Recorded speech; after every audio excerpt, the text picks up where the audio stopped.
वाढते रस्ते अपघात रोखण्याच्या दृष्टीनं शासनानं आता कठोर धोरण अवलंबण्यास सुरुवात केली आहे। विशेषतः स्कूल बसेसच्या संदर्भात ठाणे प्रादेशिक परिवहन कार्यालय आणि शहर वाहतूक शाखा ठाणे यांच्या संयुक्त विद्यमानं एक नियमावली तयार करण्यात आली। या नियमावलीत शालेय विद्यार्थ्यांच्या सुरक्षित वाहतुकीस प्राधान्य देण्यात आलं असून त्या अंतर्गत काही महत्त्वपूर्ण बाबी अधोरेखित करण्यात आल्या।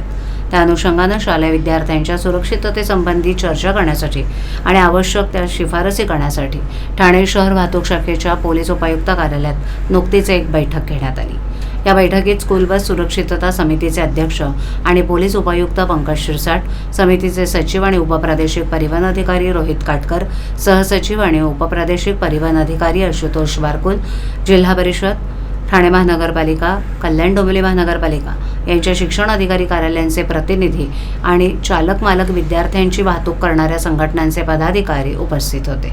बैठकीदरम्यान शालेय विद्यार्थ्यांच्या सुरक्षिततेसाठी शाळांनी स्वतःची परिवहन समिती गठीत करावी।